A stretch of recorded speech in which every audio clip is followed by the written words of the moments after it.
Muy buenas tardes amigos y sed bienvenidos un día más a Arcadia Zona 51. De Fort Monroe a Shirley Plantation hay unas 70 millas en línea casi recta.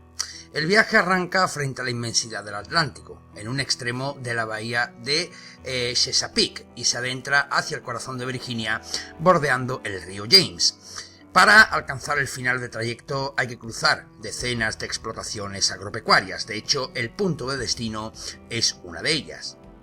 El entorno rural que rodea a Shirley Plantation es digno de una localización cinematográfica.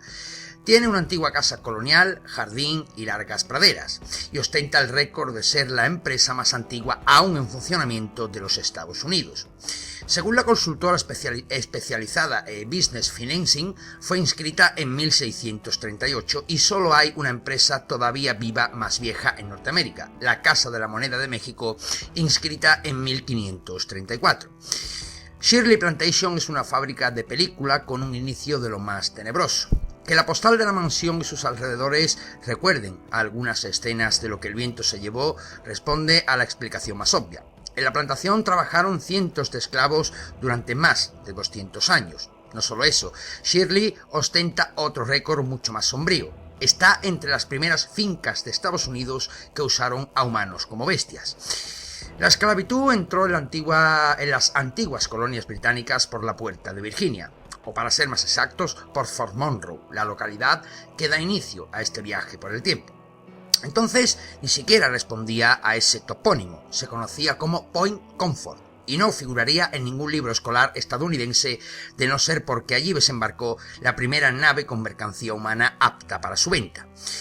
Según los registros de la época, el barco llegó a puerto en 1619. El barco en cuestión se llamaba White Lion y traía literalmente 20 y tantos esclavos capturados en el reino de Ndongo, la actual Angola.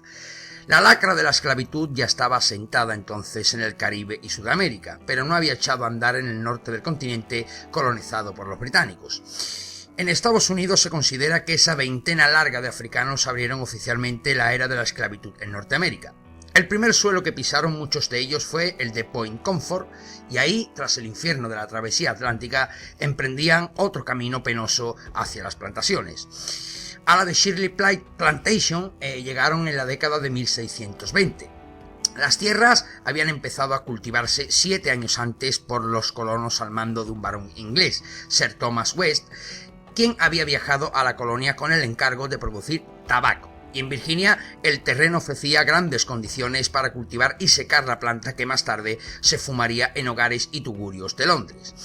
Según los propios registros de la plantación, los primeros esclavos negros llegaron en 1622. La finca fue ampliando sus límites y en 1638 una parcela fue concedida por la corona británica a un promotor agrícola llamado Edward Hill. A partir de ese momento, Shirley Plantation quedó constituida como empresa oficial. Arrancaba así un negocio que aún hoy perdura. El trabajo de los esclavos era esencial para el funcionamiento de la plantación. Los afroamericanos mantenían los campos, recogían las cosechas, limpiaban, cocinaban y proporcionaban todo tipo de mano de obra calificada como la carpintería, la albañilería y la herrería. Esto es lo que nos recuerda un documento de Afro Virginia, un proyecto de la organización Virginia Humanities que se dedica desde hace medio siglo a explorar el pasado histórico y cultural del estado. En su investigación sobre la plantación, Afro Virginia halló la primera mención a los esclavos. Algunos de los empleados dejó escrito que en 1622 habían muerto en la finca unos 11 hombres, incluido One Nigger. Una vez que Shirley Plantation se constituyó como empresa, la producción empezó a fluir a golpe de látigo. Los esclavos fueron entrando y muriendo según avanzaban las décadas hasta alcanzar, según Afro Virginia, un máximo de 193 censados en 1783. 4 años más tarde, el impuesto a la propiedad personal de Virginia enumeró a Charles Carter como propietario de 35.108 acres de propiedad y 785 esclavos distribuidos en 10 condados. Era la época del boom de la esclavitud en la colonia. Los cálculos oficiales apuntan a que desde la entrada de los primeros veintitantos al año 1725 entraron por la bahía de Chesapeake más de 42.000 africanos. Medio siglo más tarde la cifra se había duplicado hasta superar los 127.000. Aquel terrateniente, ascendiente de los actuales propietarios, llegó a ser el mayor propietario de esclavos de Virginia a finales del siglo XVIII. Charles Carter, esclavista convencido, tuvo la mala suerte de tener un hijo crítico con aquella práctica, institucionalizada y totalmente asumida por la sociedad colonial desde hacía casi 2 siglos.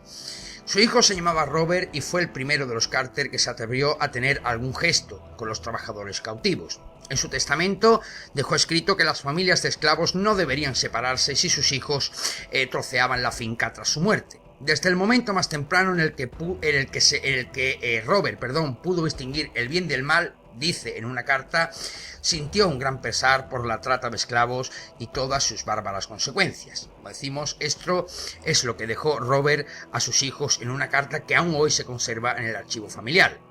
Este archivo lo gestiona la Fundación Shirley Plantation, una organización creada por los dueños. Con ella pretenden luchar por la igualdad racial, aportando luz sobre su propio y tenebroso pasado.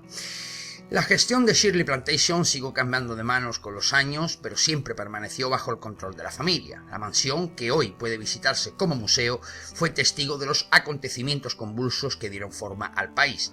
Primero, la lucha por la independencia con los colonizadores entre los años 1775 y 1783. Y no muchos años después, de 1861 a 1865, la guerra civil que desangró a la nación recién creada por el choque entre quienes combatían la esclavitud y quienes estaban orgullosos de aplicarla. En Afro-Virginia tienen documentado que decenas de esclavos huyeron de Shirley durante la guerra, con la esperanza de obtener la libertad con los ejércitos de la Unión.